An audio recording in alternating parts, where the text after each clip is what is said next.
Le rassemblement le plus important qui ait jamais eu lieu sur terre fut celui de la Pâque, que Jésus a célébré avec ses disciples la veille de sa mort, lors du repas de la Sainte Seine. Les disciples pensaient que Jésus voulait célébrer la libération d'Israël de l'Égypte. Mais Jésus a célébré la libération de toute l'humanité du pouvoir de la mort. En Égypte, ce fut le sang de l'agneau qui, à l'époque, a protégé les Israélites de la mort. Désormais, c'est Jésus lui-même qui serait l'agneau, dont le sang sauve l'humanité de la mort. La mort et la résurrection de Jésus sont la preuve que l'on peut mourir et cependant obtenir la vie. Tel est le véritable contenu de chaque célébration où nous faisons mémoire de Dieu au repas de la Seine. Jésus lui-même a comparé sa mort et sa résurrection à la libération d'Israël de la servitude d'Égypte.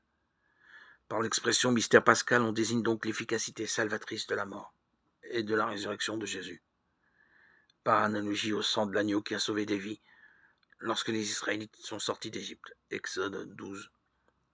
Jésus est le véritable agneau pascal qui a libéré l'humanité de l'emprise de la mort et du péché. Lorsque nous célébrons le repas des noces, c'est une petite fête de Pâques. Jésus fête avec nous son passage de la mort à la vie et ouvre ce passage pour nous. Le sang de l'agneau sera pour vous un signe sur les maisons où vous vous tenez.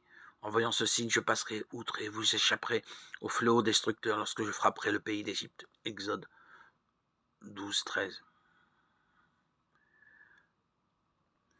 Lorsque nous mangeons ce pain où Dieu se fait nourriture,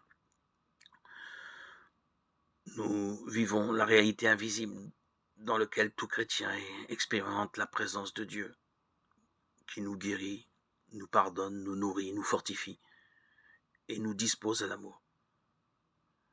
Et tout cela se réalise par la grâce de Dieu qui agit en nous